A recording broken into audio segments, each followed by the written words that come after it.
Եթերում հայ պերսոնան է, ծանոթանանք այսօրվա իմ հյուրի հետ։ Այսօրվա իմ հյուրը հետաքրքիր խառնվածք ունի, չի սիրում իր մասին շատ խոսել։ Սիրելի թեման իր ստեղծագործություններն են, որոնցից յուրաքանչյուրի մասին ժպիտով է պատմում։ Հպարտությամբ ներկայացնում է ուսանողներին, որոնք իրենց հերթին ակնհայտորեն սիրում ու գնահատում են սիրելի դասախոսին։ Հայ պերսոնայում կոմպոզիտոր, Երևանի Կոմիտասի անվան պետական կոնսերվատորիայի պրոֆեսոր Նարինե Զարիֆյանն է։ Ծնվել է 1958 թվականի հոկտեմբերի 11-ին Երևանում։ Ավարտել է Ռոմանոս Մերիքյանի անվան երաժշտական ուսումնարանը։ 1984 թվականին Երևանի Կոմիտասի անվան պետական կոնսերվատորիայի կոմպոզիցիայի բաժինը Գրիգոր Եղիազարյանի դասարանում։ 1993 թվականին ավարտել է Երևանի Կոմիտասի անվան պետական կոնսերվատորիայի ասպիրանտուրան Ղազարոս Սարյանի դասարանում։ 1978 թվականին Երևանի Արմեն Տիգրանյանի անվան երաժշտական դպրոցում դասավանդել է դաշնամուր եւ կոմպոզիցիա։ 1993-ից 95 թվականներին Սիրիայի Հալեբ քաղաքի Բարսեղ Կանաչյանի անվան դպրոցում դասավանդել է կոմպոզիցիա եւ տեսական առարկաներ։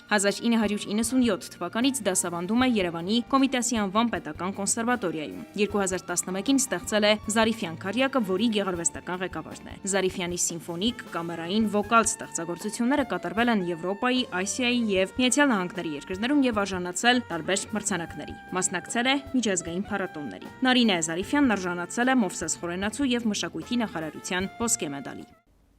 Բարև ձեզ, Տիկին Զարիֆյան։ Բարև ձեզ, Անի։ Շնորհակալ եմ հաղորդման հրավերն ընդունելու համար։ Ես էլ եմ շնորհակալ։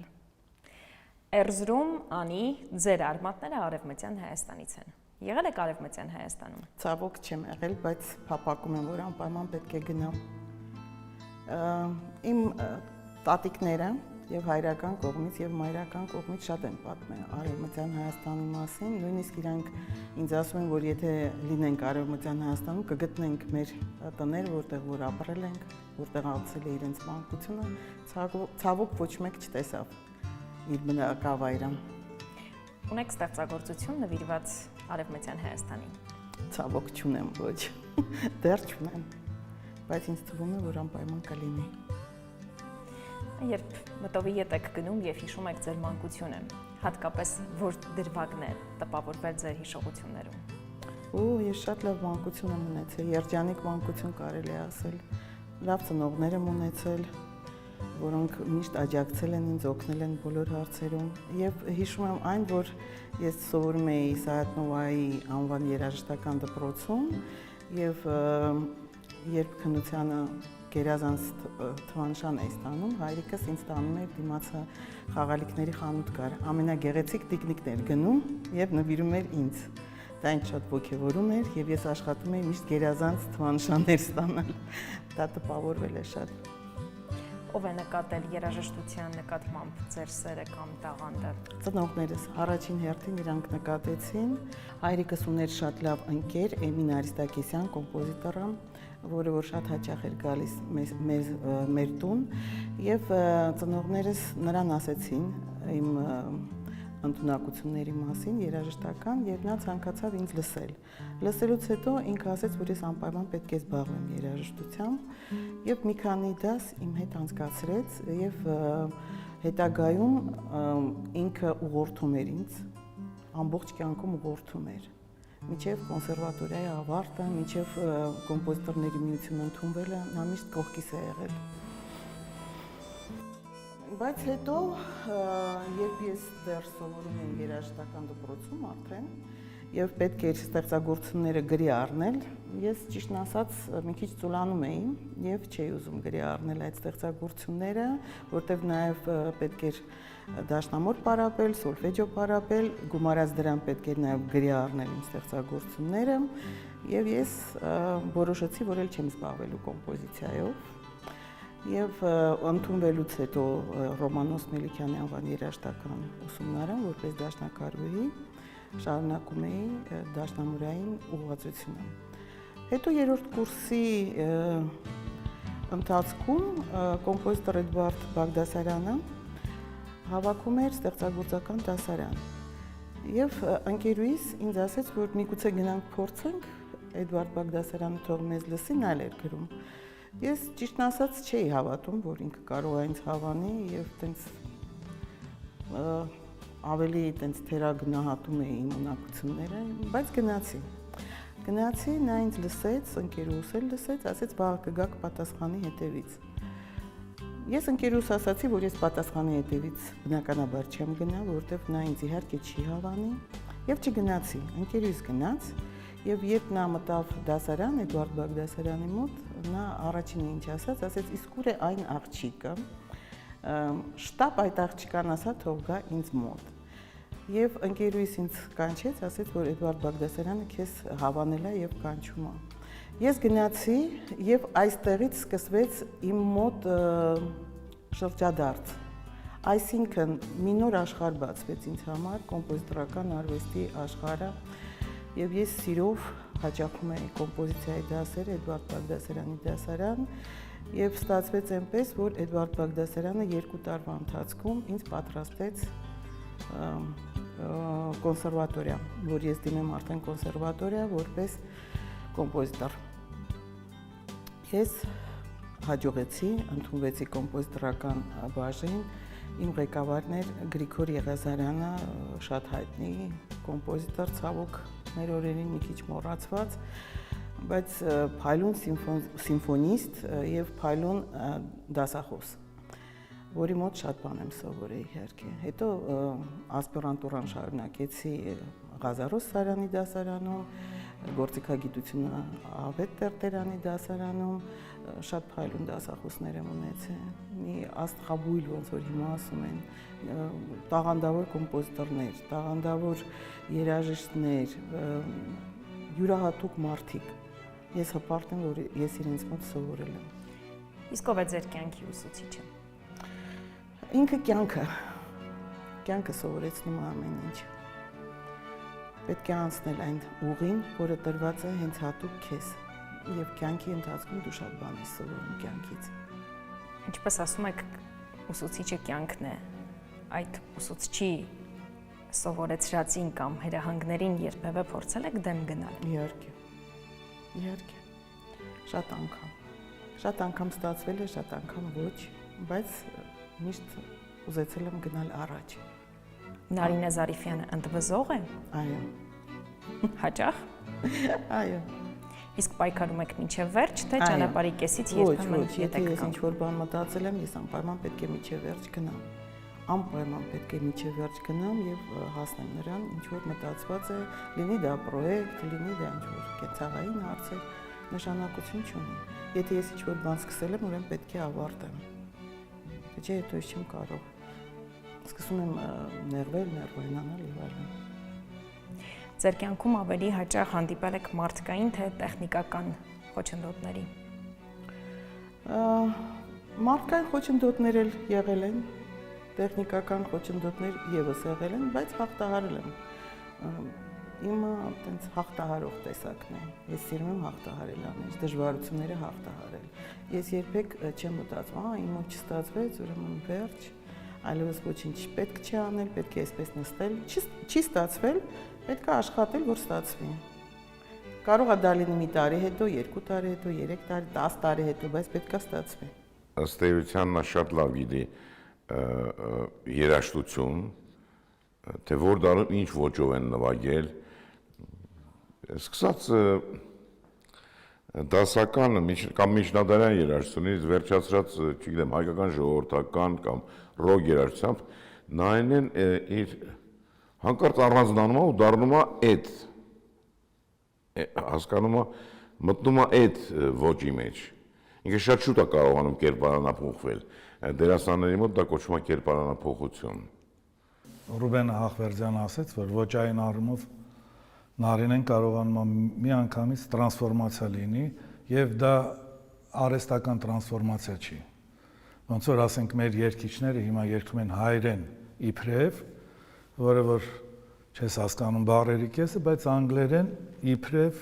այդ ոճով։ Դա Նարինեն այդ տիպի չի։ Նա մինչև չուսումնասիրի, չհասկանա համը, ոճը, ռիթմիկան, ձայնարտադրումը եւ ամեն ինչ։ Նա ուրեմն այդ գործին չի մոտենա եւ դա կոչվում է պրոֆեսիոնալիզմ, որը որ հիմա թերևս բացակայում է շատ ոլորտներում։ Երևի իմ կյանքում ամենահեշտը, որ ես աշխատել եմ, թեև իմ կատարյալ անգրագիտությանը, որտեղ ես ոչ նոտաներ գիտեմ, ոչ հարմոնիա, առաջին իսկ բառից Նարինե Զարուհյանը հասկանում է ես ինչ եմ ուզում, թե ինչպես եմ ես բացատրում, դա իհարկե չինական այբուբեն է, բայց ինչպես է նա հասկանում է, չգիտեմ, որտեղ ես դե ասում եմ ես գույնով, ես սենց մի բան եմ ուզում, բայց ինքը հասկանում է այդ ամեն ինչը։ Եվ բոլորին իզուր չի, որ նրա մեր Ավետ Տերտերյանի սիրած աշակերտուհիներից մեկն է եղել, իսկ ես նույնպես շատ մեծ բան ունեմ Ավետի նկատմամբ։ Ավագ սերնդի շատ ներկայացուցիչներ յուրահատուկ երանությամբ հիշում են իրենց երիտասարդությունը։ Դուք նույնպես այդպիսին եք։ Չեմ կարծում, դա ես արդեն ապրել եմ։ Ինձ արդեն դա հետաքրքիր չի։ Ինձ հետաքրքիր է այսօրվա իմ կյանքը, ինչ եմ անում ես այսօր։ Ուր եմ գնում։ Ինչ նպատակներ ունեմ իմ առջև։ Հետադարձ հայացքով իհարկե նայում եմ, դա էլ է իմը։ Բայց դա ես անցել եմ արդեն, դա արդեն ինձ հետաքրքիր չի։ Նարինե Զարիֆյանը մոտ 5 տարի ապրել է Հալեբում։ Եվ գիտեմ, որ ձեզ համար բնավ հեշտ չի եղել։ Այո։ Ինչն է ձեզ Հայաստան ետ բերել։ Ասեմ ձեզ, մենք Հալեբում ընտանիքով էինք ապրում, ինձ հրավիրել էին, որ ես դասավանդեմ այնտեղի կոնսերվատորիայում, ես դասավանդում էի։ Սկզբնական շրջանում շատ դժվար էր, որովհետև առաջինը լեզուն էր խոչընդոտը, որովհետև ես խոսում էի, նրանք ինձ չէին հասկանում, իրենք խոսում էին, ես չէի հասկանում։ Միջև որ արդեն լեզվական բարիերը արդեն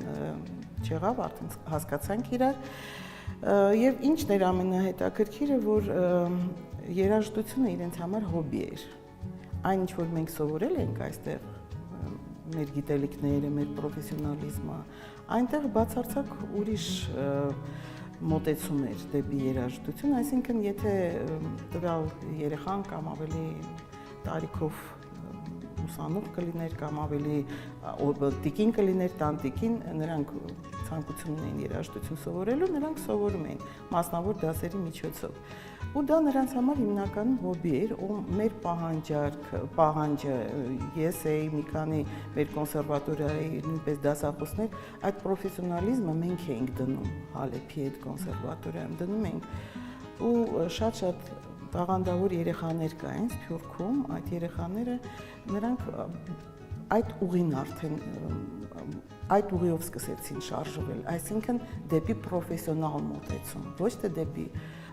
ինչ որ զվարճանքի միջոց, այլ դեպի պրոֆեսիոնալ մոտեցում։ Եվ դա մեզ մոտ ստացվում էր։ Մի քանի դասախոսներով մենք այնտեղ աշխատում էինք։ Նույնիսկ համերգներ եմ ունեցել այնտեղ, դասարանային համերգներ, ես եմ նվագել շատ անգամ համերգներ եմ տվել այնտեղ հայ համայնքի համար եւ ոչ միայն հայ համայնքի համար համերգներ եմ տվել եւ մշակութային կյանքը մի տեսակ ավելի հետաքրքիր էր դառնում այնտեղ մեր Հայաստանից ներկայացուցիչների հետ։ Բայց մի բան եմ ձեզ ասեմ, տենց անպագորգոր չհնչի։ 5 տարվա ընթացքում ես ընդհանրապես ոչ մի նոտա չեմ գրել Հալեբում որպես կոմպոզիտոր։ Գիտեք, ես դա կապում եմ նրա հետ, որ Հայաստանը, որտեղ որ մենք ապրում ենք, մենք սնվում ենք մեր հողով, մեր ջրով, ամեն ինչով, մեր բնությունով, դա ոգեշնչում է մեզ, մենք ստեղծում ենք ստեղծագործություններ մեր հողի վրա, միայն մեր հողի վրա, եւ դա ես զգացել եմ ինքս իմ 5 տարվա ընթացքում, որ ես չկարողացա Հալեբում որևէ ստեղծագործություն ստեղծել։ Երբ ես վերադարձա Հայաստան, մի տեսակ այդ հոսքը ստեղծագործական մի անգամից բացվեց, մի անգամից։ Ես շատ ստեղծագործություններ գրեցի մի անգամից։ Ու որ ասում են, որ պետք է Հայաստանում ստեղծագործողը մնա, ստեղծագործի Հայաստանում, դա իրոք այդպես է։ Դա իրոք այդպես է եւ մենք ներշնչում ենք մեր հողի վրա։ Մենք այդ ներշնչանքը ստանում ենք մեր հողի վրա։ Հիմա ստեղծագործական կյանքի որ փուլում է Նարինե Զարիֆյանը։ Դե իմ ստեղծագործական գործունեությունը երբեք չի դադարում, ես անդադ պետքա գրեմ։ Ինչի համար, որովհետև ես առանց դրա չեմ կարող, դա իմ ապրելակերպն է, իմ ապրելաոճն է, ես առանց գրելու չեմ կարող։ Անընդհատ ինձ հաճախում են մտքեր, որ պետք է այդ մտքերը ես արդեն լսում եմ, տենց ասում եմ, սա պետք է լինի այս ստեղծագործությունը, սա պետք է լինի այն ստեղծագործությունը եւ արդեն սկսում եմ աշխատել այդ ուղղությամբ։ Այդ որ ասում են մուսան եկավ, հաճախեց, դա սուտ բաներ է իհարկե, դա ներշնչանք է, բայց այդ ներշնչանքը պետք է դնել պրոֆեսիոնալ հիմունքների վրա, որ նա դառնա ստեղծագործություն։ Դասավանդում եք Երևանի Կոմիտասի անվան պետական կոնսերվատորիայում։ Ինչպիսի հարաբերություններ ունեք ձեր ուսանողների հետ։ Ես իրանք շատ սիրում եմ,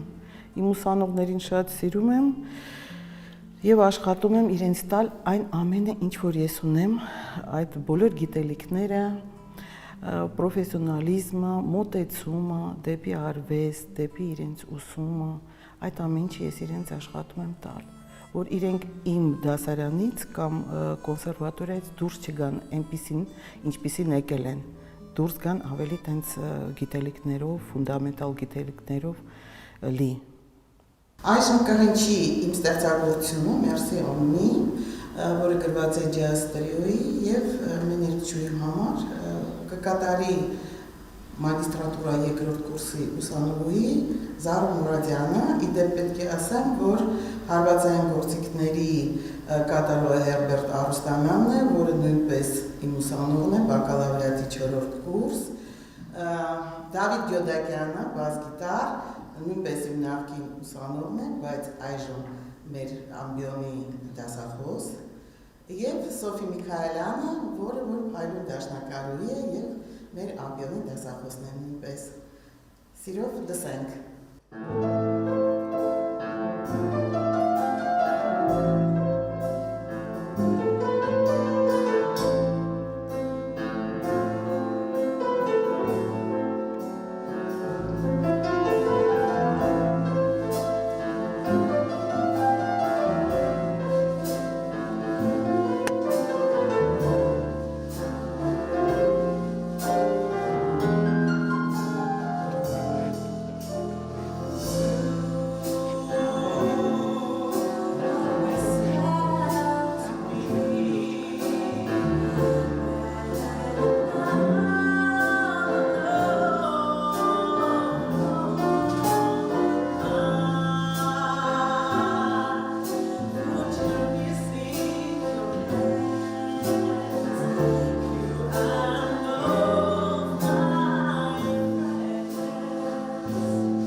Իսկ մի քիչ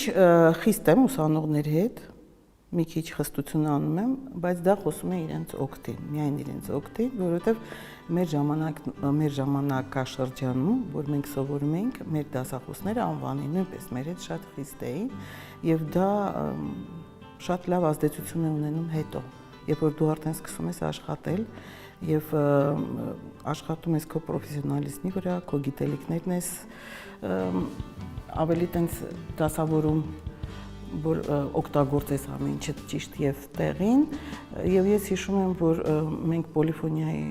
շատ ճանաչված դասախոս ունենք, Գայանե Չեբոտարյան պրոֆեսոր, շատ մեր անվանի կոմպոզիտորները իր մոտ չեն ավարտել, նույնիսկ իրենք դուրս էին մնում կոնսերվատորիայից, հետո նորից վերականգնվում էին, նորից չէր ստացվում։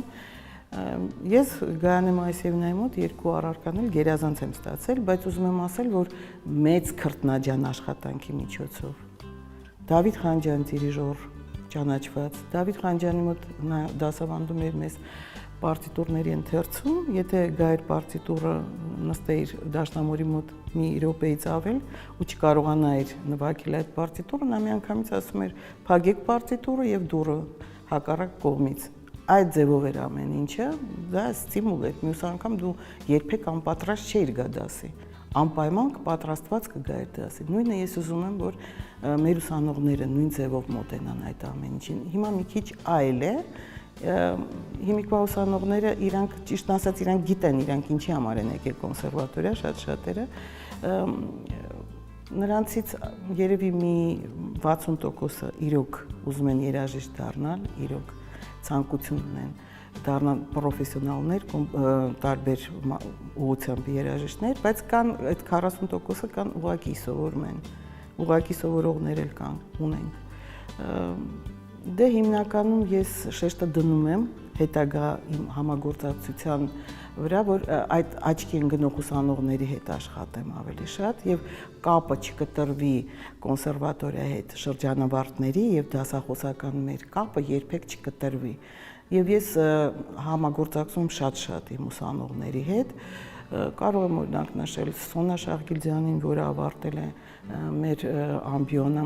որի հետ ունեմ շատ տեսահոլակներ, նաև նա իմ հեղինակային համերգին ելույթ ունեցավ Հայաստանի սիմֆոնիկ նվագախմբի հետ, շատ փայլուն ելույթ ունեցավ, տաղանդավոր աղջիկ է շատ, նույնը Ինգա Անուշ Արշակյանների հետ, իրանց համարել եմ ստեղծագործություն գրել, մշակել եմ, Կոմիտասի իրանք մեծ պրոյեկտ ունեն մի ստեղծագործություն Սարենգուկայի, որ նույնպես Էդուարդ Թոփչյանի ղեկավարությամբ հնչացրել ենք այդ ստեղծագործությունը, Անդրեի հետ եմ աշխատել շատ, իր համար գործիքավորել եմ Շի ստեղծագործությունը մեծ սիմֆոնիկ նվագախմբի համար, որ մեր ճանաչված բարիտոնի հետ Գևորգ Հակոբյանի հետ երգեցին Էլի սիմֆոնիկ նվագախմբի ղեկավարությամբ Էդուարդ Թոփչյանի, նաև Մարիան Նլիման, որը որ իմ ստեղծագործություններով բազմաթիվ միջազգային մրցույթներում դափնեկիր է դարել, Մարբեյը, շատ-շատերը, այսօր որ դուք լսեցիք այդ ստեղծագործությունը, նույնպես իմ ուսանողներն են, ես արդեն նշեցի իրենց, եւ տենց համագործակցությունը շարունակվում է։ Տիկին Զարիֆյանը հրաշալի, բարի, հոգատար, նվիրված դասախոս է մեր ամբիոնում։ Շատ շնորհակալ եմ իրեն, որ ունենք իրպես դասախոս նվիրված, քանի որ շատ քիչ է հանդիպում, երբ որ դասախոսները կարող են ուսանողների հետ ունենալ ընկերական հարաբերություններ, լինում են, որ խստությունը շատ է, իհարկե Տիկին Զարիֆյանը միևնույն ժամանակ բացի ընկերական հարաբերություններից խիստ է, բայց շատ շնորհակալ ենք իրեն, որ իր հոգատարությամբ, իր ջերմությամբ ամեն հարցով աջակցում եւ օգտակար է լինում մեզ։ Արդեն մի քանի մոտ 6-7 տարի ես ղեկավարում եմ ֆակուլտետը, որտեղ դասավանդում է Նարինե Զարիֆյանը, միշտ աչալուրջ հետևում եմ բոլոր դասախոսներին, քանի որ այս ամբիոնը, ջազ ամբիոնը նոր է, 1-2 տասնամյակից ավել է մեր ջազ հանրամատչելի արվեստի մեծ դեմքեր հիմնադրեցին, Մարտին Վարդազարյանը, Երվան Երզնկյանը, որը երկար տասնամյակներ ղեկավարում էր ամբիոնը, եւ այստեղ հանդես են գալիս միշտ ընդգրկում են դասախոսներ եւ այդպես քուրայով անցնելուց հետո պարզ է դառնում ով է ի վիճակի դասավանդել, բանիմաց մասնագետներ գտնել այս ամբիոնում դասավանդելու համար շատ դժվար էր առաջին տարիներին։ Երզնկյանի ղեկավարությամբ բավականին աշխատանքներ արվեց, ուրախ եմ ասել, որ այնպիսի դասավանդման մեթոդիկա եւ մակարդակ ունի Զարիֆյանը, որ արդեն 2-3 տասնամյակ է սերնդափոխություն ամբիոնի ղեկավարումը վստահվել է Նարինե Զարիֆյանին։ Այսօր մեր ջազ պոպուլյար ամբիոնը ղեկավարում է իբրև ամբիոնի վարիչ։ Եվ սա խոսում է նրա մասին, որ մենք գործ ունեինք բանիմաց եւ ուսանողներին նվիրված դասախոսի հետ։ Շատ շնորհակալ եմ իրեն, որ ունենք իրպես դասախոս նվիրված, քանի որ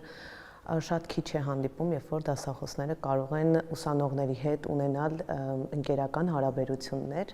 լինում են, որ խստությունը շատ է, իհարկե Տիկին Զարիֆյանը միևնույն ժամանակ բացի ընկերական հարաբերություններից խիստ է, բայց շատ շնորհակալ ենք իրեն, որ իր հոգատարությամբ, իր ջերմությամբ ամեն հարցով աջակցում եւ օգտակար է լինում մեզ։ Ես ուրախ եմ, որ մի գործընկեր եմ ձեռք բերել, որը երբեք ինքը իրեն չի ներկայացնի, այդպես ինքնառեկլամով չի զբաղվի, նստած հանգիստ ի խորոց սրտի ստեղծագործություններ կստեղծի այն ժանրում, ինչի մեջ որ ինքը այսօր գործում է։ Մարդկային հարաբերություն շատ դրական, շատ պոզիտիվ, շատ շփումը Տիկին Զարիֆյանի հետ լարված մթնոլորտում չի տիրում, այսինքն այն հարաբերությունները, որոնք ձևավորվում են մեր եւ Տիկին Զարիֆյանի հետ, շատ դրական ու պոզիտիվ են։ Չեմ կարող ասել, որ իրեն տեսնելուց մենք ուսանողներս լարվում ենք կամ ձգվում ենք, իհարկե շատ հաճախ այդպես էլ է լինում, բայց ընդհանուր առմամբ ավելի դրական է։ Այդ դուք ուսանողներին տալիս եք մասնագիտական բազմաթիվ հմտություններ։ Ուսանողները ձեզ ինչ-որ բան տալիս են։ Իհարկե։ Ինչ։ Իրանք տալիս են իրենց մոտեցումը, նորովի մոտեցումը կյանքին։ Իրենց ռիթմերը ուրիշ են։ Իրենց մոտեցումը ուրիշ է, ռիթմը ուրիշ է, նրանք ուրիշ ձևով են անցալում ամեն ինչը։ Եվ դա ազդում է նաև դասախոսների վրա, որոնք ուզում են իրենց հասկանալ, ընկալել, համագործակցել։ Վերցնում ես իրանցից այն նորը, ինչ որ արդեն աշխարհում գոյություն ունի։ Իրանք ավելի են հետևում այդ նորություններին եւ բերում են այդ նորությունները, շատ անգամ հարցնում են, իսկ սա էսպես է, սա էսպես է, իսկ դուք ինչ կարծիք եք։ Ես հայտնում եմ իմ կարծիքը, շատ բաների հետ կարող է ես համամիտ լինեմ, շատ բաների հետ կարող է համամիտ չլինեմ, բայց մենք քննարկում ենք այդ հարցերը։ Եվ ասենք թե եթե ինչ-որ նոր ստեղծագործություն են լսում, ես անպայման պետք է այդ ստեղծագործություն ինքս լսեմ տանը եւ ինքս արդեն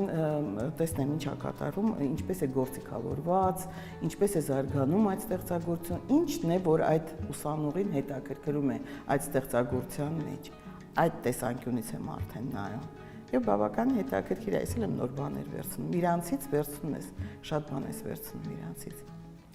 Երբ Նարինե Զարիֆյանի ուսանողը այնուհետև դառնում է դասախոս, կարողանում եք հավասարին սկզբունքին հետևել, թե մի փոքր դժվարություններ կան։ Չէ, շատ հեշտ է իրանց հետ աշխատել, որտեղ արդեն ես իրենց շատ լավ ճանաչում եմ, իրանք էլ ինձ են ճանաչում, արդեն բոլորս մի ընտանիքի նման ապրում ենք։ Մեր ամբիոնը շատ համերաշխ ամբիոն է։ Ջազ եւ փոփ երաժշտության ամբիոնը շատ համերաշխ ամբիոն է։ Եվ ինձ թվում է, որ սերնդափոխությունը անպայման պետք է ամբիոնում լինի։ Այս տարի մեզ մոտ եկան, այս տարի չէ, 3 տարվա ընթացքում, որ ես ղեկավարում եմ ջազ եւ փոփ երաժշտության ամբիոնը, մեզ մոտ եկան շատ երիտասարդներ, շատ ողջունում եմ դա, որոնք նոր շունչ բերեցին ամբիոն, նոր շունչ բերեցին, ավելի աշխուժացավ կյանքը, երիտասարդների հետ իրանք ավելի հեշտ են աշխատում, միգուցե եւ ստեղծվեցին մեզ մոտ ամբիոնում տարբեր անսամբլներ, ջազ անսամբլներ ստեղծվեցին, այսօր որ դուք լսեցիք, դա նորաստեղծ տրիո է, ունենք արդեն վոկալ անսամբլ, գործիքային անսամբլներ, վոկալ-գործիքային անսամբլներ։ Դա ինչի համար է արվում, դա արվում է նրա համար, որ մեր ուսանողները արդեն երգեն կենթանի նվագակցությամբ, ոչ թե ֆոնոգրամային նվագակցությամբ, այլ կենթանի, իրանք զգան իրենց ընկերոջ արկայությունը, իրանք զգան անսամբլային իրենց մոտ զգացողություն լինի արդեն, որ իրանք կարողանան հետագայում շատ հեշտ աշխատել տարբեր կազմերի հետ, փոքր կազմերի եւ մեծ կազմերի հետ, դա իրանք համար մեծ փորձ է արդեն։ Եվ վերջնականապես հրաժարվենք ֆոնոգրամմա ասացվածքից, որը արդեն բերում է ուսանողներին քառակուսի մտածողությանը։ Ուզում եմ, որ դուրս գան այդ քառակուսի մտածողությունից։ Ձեր վոկալ, կամերային եւ սիմֆոնիկ ստեղծագործությունները հնչել են աշխարհի տարբեր երկրներում։ Մասնակցել եք նաեւ բազմաթիվ միջազգային հեղինակավոր փառատոների գերազանց արդյունքներով։ Այստեղ Հայաստանում ձեզ գնահատված զգում եք։ Իհարկե զգում եմ, գնահատված ինձ զգում եմ, կան ասենք թե տենց պահեր, լինում են տենց պահեր, որ մի քիչ միգուցե մտածում ես, միգուցե այսպես լիներ, ավելի լավ լիներ, միգուցե ավելի գնահատանքի արժանի ես, բայց այդ գնահատանքը ինչ-որ ուշանում է, բայց հիմնականում իհարկե։ Ուշացած գնահատական պետք է։ Չեմ կարող ասել։ Միգուցե պետք է։ Ձեր ստեղծագործություններից ըստ ձեզ որը կարող ենք համարել գլուխգործոց կամ լավագույնը կամ չասեք, որ յուրաքանչյուրն էլ ձեզ համար լավն է, հարազատն է, եթե մեկը ընտրելու լինենք, որ ստեղծագործությունը դա կլինի։ Դա գիտեք ոնց է, այդ ստեղծագործությունը ոնց որ քո երեխեքն են։ Բոլոր երեխեքիդ հավասար սիրում ես, չկա տենց բան, որ մի երեխայդ ավելի շատ սիրես եւ մյուսին ավելի քիչ սիրես, նույնը ստեղծագործություններն են։ Իրանք բոլորը իմ համար հավասար, հարազատ են, լավն են, ես բոլոր իմ ստեղծագործությունները ճիշտ ասած սիրում եմ։ Իսկ գլուխ գործոցի մասին ճիշտ ասած չեմ մտածել։ Միգուցե դեռ չեմ ստեղծել գլուխ գործոց, միգուցե արժևում է։ Կոչումները ձեր կյանքում ինչ-որ բան կփոխեն կամ փոխել են։ Դե ճիշտն ասած ես տենց կոչում չունեմ դեռ, վաստակավոր գործչի կոչում էլ չունեմ դեռ, որ ճիշտը ասեմ, տենց առանձնապես ինձ թվում է ոչինչ չեն փոխել։ Ես ինչպես ստեղծագործում եմ, ես չեմ կարող չստեղծագործել։ Ուղղակի մեկ-մեկ մտածում ես, որ կան մարդիկ, որ ուղղակի նոտագրություն էլ չգիտեն, բայց իրանք ինչ-որ չափով արժեքավորվում են կոմպոզիտոր բարձր անունի տակ, այդպիսի դեպքեր էլ կան, բայց կոմպոզիտորը դա շատ բարդ մասնագիտություն է, ամեն մեկը չի կարող լինել կոմպոզիտոր, հա, մեղեդի կարող են ստեղծել, բայց չէ որ մեղեդի ստեղծելով դու չես կարող լինել կոմպոզիտոր, կոմպոզիցիան դա գիտելիքների սինտեզ է, ֆունդամենտալ գիտելիքների, գումարած տաղանդ, գումարած ներշնչանք, եւ կոմպոզիտոր այն մարդն է, որը մենակ երգեր չի գրում, կոմպոզիտորը գրում է տարբեր ժանրերի ստեղծագործություններ, օպերաներ, սիմֆոնիաներ, կվինտետներ, կվարտետներ, այն ինչ որ երգահանը երբեք չի կարող գրել։ Եվ բոլորին դասել կոմպոզիտոր դա շատ մեծ սխալ է։ Եվ շատ նման մարդիկ, ասենք թե որ միայն մեղեդիներ են ստեղծում, նույնիսկ չեն կարող նոտագրել այդ մեղեդիները, իրենց կոմպոզիտոր են կոչում։ Մի քիչ պետքա վերանայել այդ ամեն ինչը։ Արժեքները պետքա վերանայել։ Շատ կոմպոզիտորներ հայ խոստացել են խոսակցության մեջ կամ հանդիպման ժամանակ, որ պետքա ցանկություն կա գրել գիտարայի համար ինչ-որ բան, ստեղծագործություն, որովհետև բոլոր երկրները ունեն նույնիսկ Դեգեստանը ունի գրված կոնցերտ գիտարի եւ նվագախմբի համար, ել չեմ խոսում Ռուսաստանի մասին, Եվրոպայի եւ այլն։ Ու այդ խոստումները մնացին հուշերի մեջ, միայն Նարինն են Զարիֆյան չիմանալով այդ գործիքը, որը որ շատ բարձ սպეციფիկա ունի, որի հետ պետքա լավ ծանոթ լինես, դե գիտեք, որ կոնսերվատորիայում անցնում են կոմպոզիցիայի բաժնում նվագախմբային բոլոր գործիքների, ուրեմն դիապազոնները եւ այլ ռեգիստրները, բան գիտարան, քանի որ չի համարվում նվագախմբային գործիք, գիտարայի մասին ոչ մեկ տեղեկություն չունի, նկատի ունեմ կոմպոզիտորներից։ Բայց Նարինե Զարիֆյանը քայլ առ քայլ, միգուցե մի քիչ թերի, մի քիչ իմ ուղղություն, ես էի ուղղություն տալիս, միտեղ փոխում էինք, օկտավա բարձրացնել, իջացնել եւ այլ, ստեղծեց մի քանի գործ, որոնք որ կատարվեցին բազմիցս երևի թե կամերային նվագախմբի հետ եւ սիմֆոնիկ նվագախմբի հետ։ Scherzo alla retro ragtime, որը որ գրված է ճիշտ ragtime-ի ոճով, այսինքն լսողը չի էլ կասկածի, որ ասենք հայ է կոմպոզիտորը։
Որն է Նարինե Զարիֆյանի կյանքի ամենագեղեցիկ շրջանը։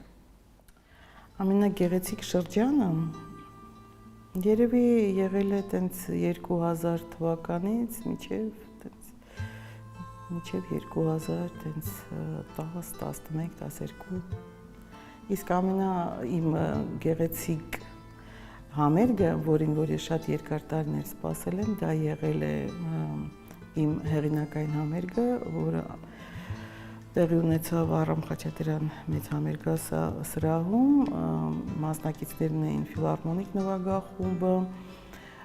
Էդվարդ Թոփչյանի ղեկավարությամբ, դա իհարկե իրադարձություն էր իմ համար, որովհետև ես այդ համերգին շատ երկար եմ սպասել եւ իրականացավ այդ համերգը, շատ շնորհակալ եմ, որ ունեցա այդ համերգը։ Նաեւ շատ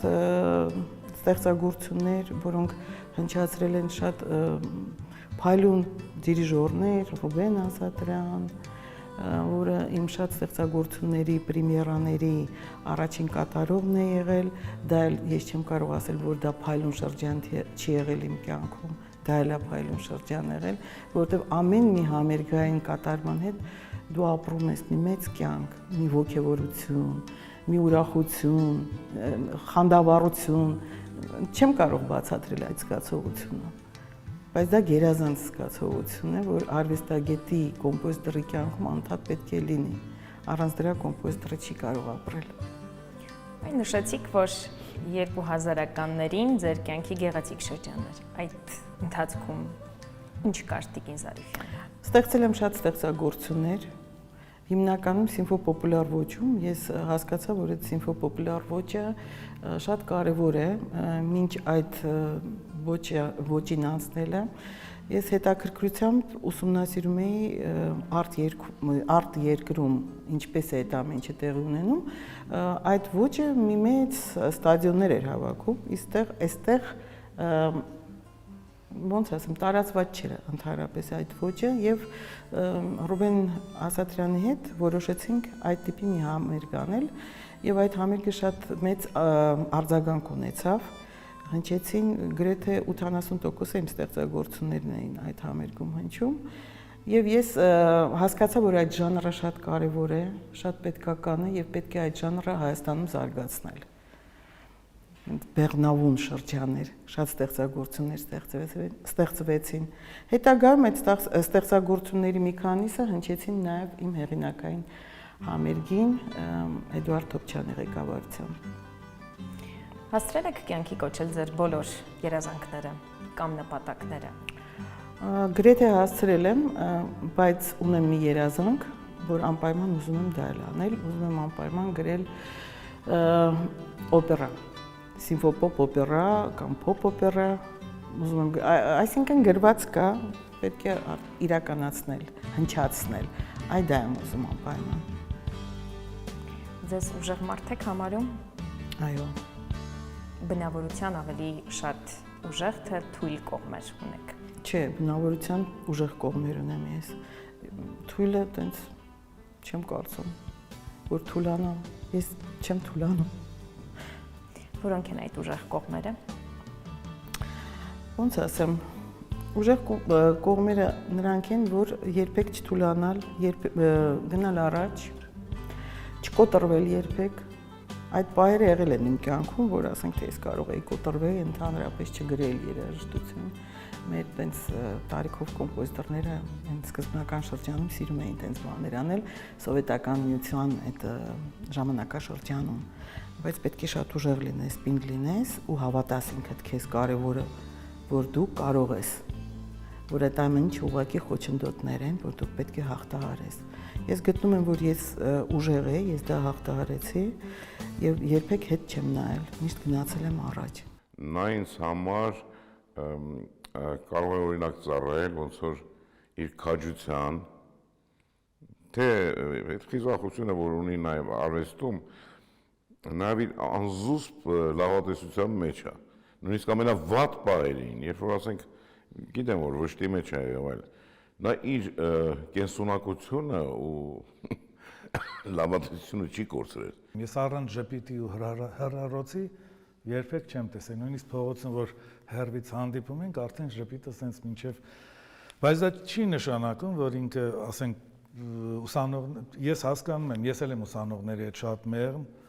ոչ մեկի վրա ձայն չեմ բարձրացնում, չեմ բղավում, բայց իրենք շատ իմ հանդեպ շատ մեծ հարգանք ունեն ու կարծում եմ, որ ես չեմ սխալվում։ Նույնը Նարինե Զարիֆյանն է եւ մենք նրա հետ ճամփորդել ենք, իմ ընտանիքն է ճամփորդել, բացի դրական էմոցիաներից եւ հուշերից ոչ մի այլ բան ես հիմա չեմ կարող ձեզ ասել։ Խառնվածքով կին է, հայ կին, մայր հայուհի։ Եվ այդ մեծահոգության, բոլորին ընթառաջ գնալու, պատրաստական օգնելու հատկանիշը զարդարում է իբրև մարդ նրա տեսակը։ Ես շատ շում եմ Զարիֆյանին իբրև մարդ տեսակ, իսկ որպես կոմպոզիտոր խոսեցինք արդեն ինչպեսին է նա։ Փորձությունները կարողանում եք ինքնուրույն հաղթահարել, թե կան մարդիկ, ովքեր օգնում են ձեզ այդ իրավիճակում։ Իհարկե կան մարդիկ, որոնք օգնում են ինձ, հայրական տանս, հայրս է եղել միշտ կողքիս, միշտ։ Հայրիկիս համար չկար մի այնպիսի հարց, որ ինքը իմ համար այդ հարցերը չլուծեր, չշտկեր։ Ամուսնության ժամանակ ամուսինս է եղել, ինձ միշտ օգնել է, աջակցել է բոլոր հարցերում։ Նույնիսկ այն ժամանակ ես երբ Թերանում էի ու չէի ուզում շատ անգամ շարունակել ուսումը ասպիրանտուրայում, ինքը ինձ ստիպեց, որ ես շարունակեմ իմ ուսումը ասպիրանտուրայում։ Այժմ տղաս է ինձ օգնում, կողքս է կանգնած բոլոր հարցերում, կայացած մարդ, կայացած մասնագետ, հրաշալի որդի, նաև միացել է իմ հարսիկը, որը որ շատ նույնպես կայացած մարդ է եւ իր ասպարեզում եւ այլ ոլորտներում ունի շատ այդպես կազմակերպչական շնորհք, տաղանդ, որը միանգամից մի վայրկյանում կարող է ամեն ինչ կազմակերպել, նույնիսկ նույնպես կանգնած է իմ կողքին։ Ունեմ շատ հարազատ մարդիկ ունեմ, որ միշտ իմ կողքին են եղել։ Իմ գոլեգաները, շատ գոլեգաներ ունեմ, որ բոլոր հարցերում իմ կողքին կանգնած են։ Նույն Ռուբեն Հախվերդյանը, նույն Հակոբ Ջաղացպանյանը, նույն Ռուբեն Ասատրյանը, իրանք միշտ իմ կողքին կանգնած են։ Շատ ընկերներ ունեք։ Ընկերներ շատ չունեմ, բայց այն ընկերները, որոնք ունեմ, նրանք հավատարիմ են, արդեն կյանքով փորձված։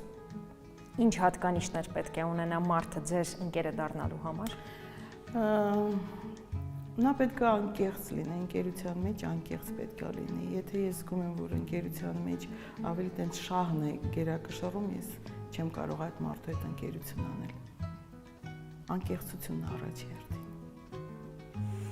Ավելի հաճախ ունենում եք տխրելու, թե ուրախանալու պատճառներ։ Ընդհանրապես ես տենց շատ չեմ էլ տխրում։ Ճիշտն ասած, ես միշտ լավատես եմ, ամեն ինչին տենց լավ աչքով եմ ոնց որ ասում են նայում, ինձ հետաքրքիր է, իսկ ինչ կլինի հետո չեմ տխրում, աշխատում եմ չտխրել։ Իսկ ինչը կարող է ձեզ շատ տխրեցնել։ Կորուստը միայն։ Մարդկային կորուստը, այո։ Դա է հիմնական շատ տխրեցնում։ Մնացածը կարելի է հաղթահարել։ Դժվարությամբ եք մարդկանց բաց թողնում։ Ձեր կամքով։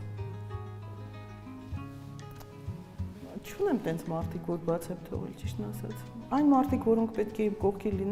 լինեն, իրենք իմ կողքին են։ Մինչ օրս ոչ մեկին բաց չեմ թողել։ Մարդկային հարաբերություններում ինչը չեք կարող ներել։ Ինչը չեմ կարող ներել։ Ոնց ասեմ։ Մարդը պետք է լինի իր նկատմամբ խստապահանջ առաջի հերթին, թույլ չտա իրան այն ամենը, ինչ որ կարող է դիմացի մարդուն դուր չգա։ Եթե այդ մարդը իր մեջ այդ խստապահանջությունը չունի, ուրեմն ես չեմ կարող իր հետ ընկերություն անել ու չեմ կարող իրեն ներել այն չնչին վրիպումները։ Ո՞րն է մարդու ամենամեծ առաքինությունը։ Մարդ լինելը, մարդկային հատկություններով, առաջինը դա է։ Մարդ պետք է մարդ լինի ու մարդասեր լինի։ Լավը կամենա մարդկանց։ Հիմա մի քիչ տենց տենդենց կա, չէ՞, ինչ որ վատն են կամենում միմյանց, բայց ինձ թվում է, որ մարդիկ պետք է լավը կամենան իրենց։ Մյուսին, ընկերոջը, ծնողին, երեխային։ Բայց դա հեշտ չէ, Տիկին Զարիֆյան։ Այո, հեշտ չէ, բայց պետք է աշխատես։ Պետք է աշխատես, որ լավատեսությունը հաղթի։ Լավատեսությունը եւ սերը դեպի մարդ ամեն ինչ հաղթահարում է։ Ձեզ երջանիկ մարդ եք համարում։ Իհարկե, ես շատ երջանիկ եմ։ Ես երջանիկ եմ այն առումով, որ ունեմ շատ լավ ընտանիք, որը միշտ իմ կողքին է։ Ունեմ շատ սիրելի մասնագիտություն, լինի դա կոմպոզիտորական արվեստը, լինի դա բանկավարժական գործունեությունը, միևնույն է, ես ինձ լիարժեք եմ զգում եւ կոմպոզիտորական մասնագիտության մեջ եւ դասավանդման մեջ եւ երջանիկ եմ, որ ունեմ շատ լավ ուսանողներ, երջանիկ եմ, որ շրջապատված եմ լավ ընկերներով, երջանիկ եմ, որ այսօր արթնացա ու շատ լավ եղանակ է, երջանիկ եմ, որ այսօր ձեր հաղորդմանն եմ մասնակցում։ Շատ շնորհակալ եմ։ Մենք ենք ձեզ շնորհակալ, Տիկին Զարիֆյան։ Եթե ընտրենք 4 բաղադրիչ, ինչ է պետք երջանիկ լինելու համար, որոնք կլինեն այդ 4 բաղադրիչները։ Առաջի հերթին ընտանիքը։ Դա հաջողել մասնագիտության մեջ, դա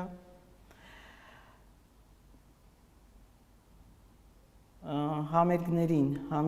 ունենալ շատ համերգներ, դա մեծ նշանակություն ունի, որտեղ դա է երջանկացնում։ Եվ չունենալ կորուստներ, մի բան էլ ասեմ, ես երազում եմ, որ մեր Հայաստանը խաղաղվի, որ պատերազմ չլինի, դա էլ կբերի ինձ մեծ երջանկություն։ Դա առաջի հերթին։ Եթե մեկ բան ձեր կյանքում փոխելու հնարավորություն ունենայիք, ինչը կփոխեիք։ Ոչինչ էլ չէի փոխել։ Ես շատ գոհ եմ իմ կյանքից։ Շնորհակալ եմ Տիկին Զարիֆյան հետաքրքիր անկեղծ զրույցի համար։ Ես էլ եմ շնորհակալ։ Ձեզ հետ հայ պերսոնաներ։ Կհանդիպենք։